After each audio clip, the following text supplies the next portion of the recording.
Good evening, ladies and gentlemen of the board. I have my teacher voice on, so I'll try not to yell. Dr. Joseph, my name is John Cummins, and I live in Donaldson, where I teach 6th grade science at Donaldson Middle. Tonight, I speak on a matter of public concern, our miserable teacher salaries. I truly love my job, and in my opinion, I teach at the best school, and I teach the best kids in Metro Nashville. And I am part of the community. I am blessed to be able to walk to my job. I am blessed to see my students and their parents at church. I am blessed to see them in the grocery store, and I'm blessed to see them all over Donaldson. And they and their parents see me, and this leads to better educational outcomes for our kids. But this state of affairs is likely temporary, because the fact of the matter is that with a master's and almost 10 years experience, I could not afford to buy a home in Nashville, Tennessee. In fact, the Nashville Business Journal is reporting that only 29% of Metro teachers, the ones with the highest salaries at the end of the education scale, can afford a medium-priced home in Davidson County. This is leading to our colleagues leaving teaching altogether or heading to other counties.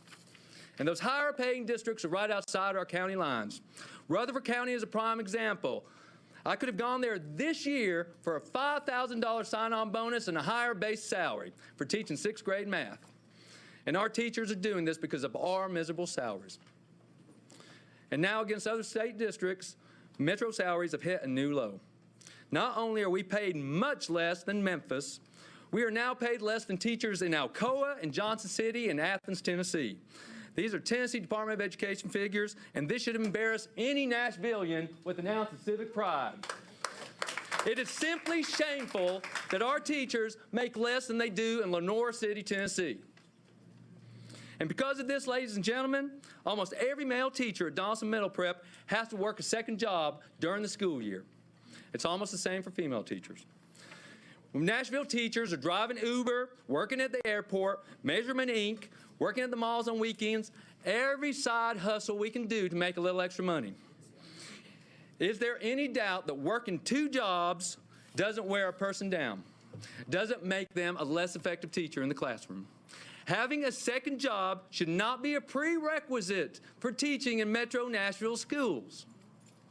Ladies and gentlemen of the board, let me make something very clear. You still have a lot of goodwill with Metro teachers.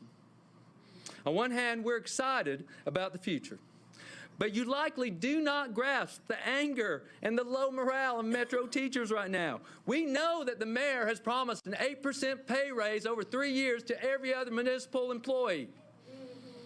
It is a punch in the gut to 7,000 Metro teachers to hear that. Teachers are leaving, or they're calling for much more drastic action. Ladies and gentlemen, we're your troops in the trenches. We're your team. We go to bat for you and for our city and for 86,000 kids every single day. Please, please, please help us here. Thank you. Thank you.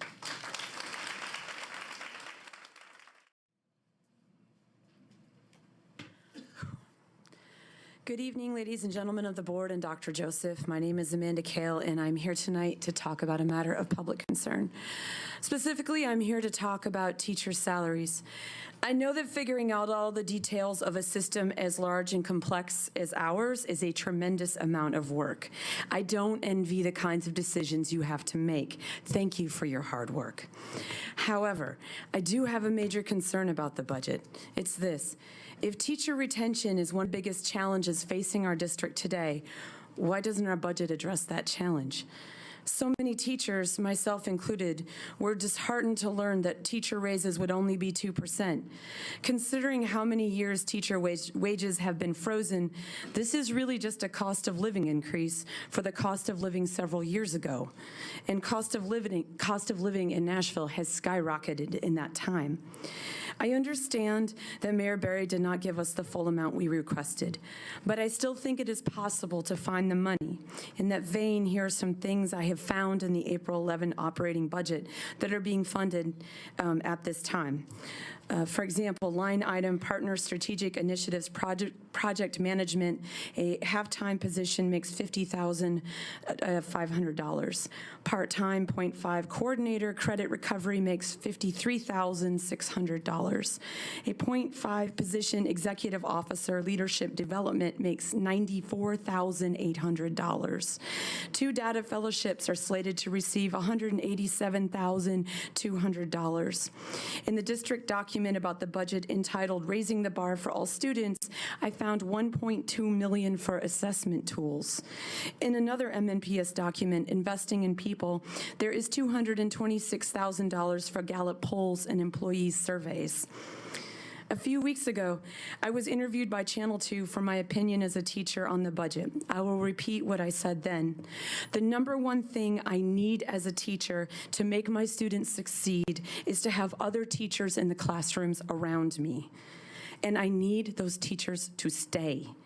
I challenge you to find a struggling school that does not have low teacher retention rates. Craig Fitzhugh, a member of our Tennessee legislature, recently remarked that a budget is a moral document. We fund what we value.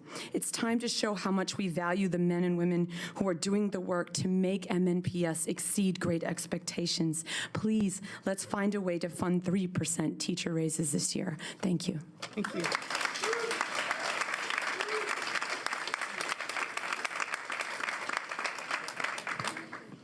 Members of the board, Dr. Joseph, esteemed guests, good afternoon.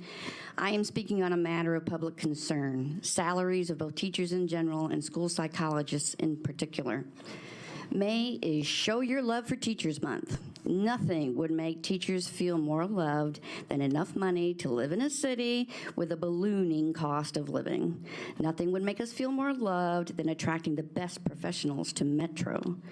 Did you know that a beginning Metro teacher with a bachelor's degree starts at a salary that is behind Kingsport, Arlington, Bartlett, and Sullivan school systems here in Tennessee? Let's say a teacher gets started. She works hard, she earns her master's degree, she climbs those salary steps. As a Metro teacher, she will always be behind her peers in Bristol and Franklin, at least until step 25. If she maxes out her years with that master's degree, she will still be receiving less pay than her peers in Johnson City, McMinnville, and Dyersburg. Metro teachers touch the future, but they never touch the top of the Tennessee pay scale, let alone the nation's. If Nashville is a top city, we have to compete with districts in New York, California, and Connecticut to hire the best educators. How about school psychologists? In most counties, we are paid on an administrative schedule, but here we're paid on the teacher schedule. School psychs need an EDS or doctorate to practice now.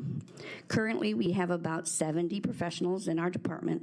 14 of us have doctoral degrees. Most of us have national certifications. 7 of us are professional psychologists with a capital P. We could be working privately and charging insurance, but we're devoted to Nashville's students. We are experts in data interpretation, curriculum, mental health, educational law, crisis intervention and response, consultation, behavior change for individuals and systems, and assessment. We conduct psych assessments that usually cost about $1,500 in the private sector. In the 2010 school year, we completed 3,862 evaluations. Last year, 4,508 on top of our other duties. Good school psychs support behavior, achievement, and emotion, and help Metro to avoid litigation. A starting school psych salary in Metro is $46,000K. In Louisville, it is $53K. In Atlanta, it's $57K. Did you know there's a serious shortage of school psychologists, not only in Tennessee, but in the nation? We educators show our students how much we love them daily. We respectfully request that the district return show your love for teachers as well. You could exceed great expectations on our paychecks. Thank you.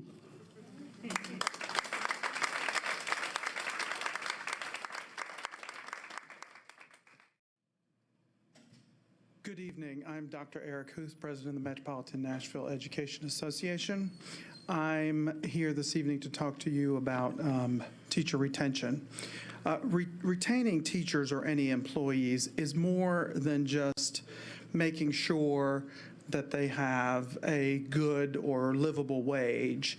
There are other factors within the district that you need to consider. We continue to have issues related to the climate and culture in some of our schools, but right now, most teachers and even our friends from SEIU are concerned about this notion that the district would propose a 3% raise, and then when it comes time to cut the budget, when the mayor doesn't fully fund it, the first thing to go is the raises. It's very disheartening for employees to see that the budget is balanced on their back year after year, especially in a case like this year when so much hoopla was made about the 3% raise. Those of us who are teachers have this confusion we have to deal with all the time with what is 3%? Does that include the state raise? Does that not include the state raise? What does the state 4% mean? Does it mean anything? So there's a lot of confusion related to how salary increases are implemented.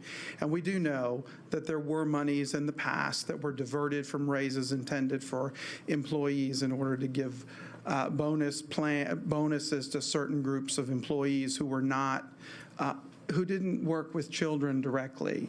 So I would hope that you avoid that sort of trap as well.